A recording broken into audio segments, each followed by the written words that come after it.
morning. Tapos na natin ibahin yung native na manok. Ngayon, lulutuin ko ang tinulang manok. Ayan o, tutulain ko yung manok na native. Saging. Ayan, mga Ricardo. Yan yun, ganito po, may fresh na dugo. Ayan, ayan na po. Una po natin gagawin, igigisa po natin yung mga Ricardo. Salang na natin sibuyas. Sibuyas. Patulder gabi. Lagay na po natin yung luya. Ayan.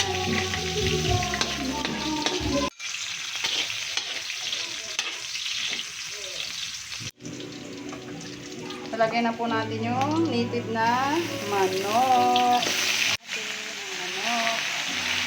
Yan, lagay na po natin yung saging. Lagay na po natin yung sili.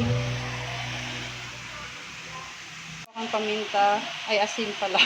Po yung paminta. Lagay na natin yung tubig. Daon sili pala.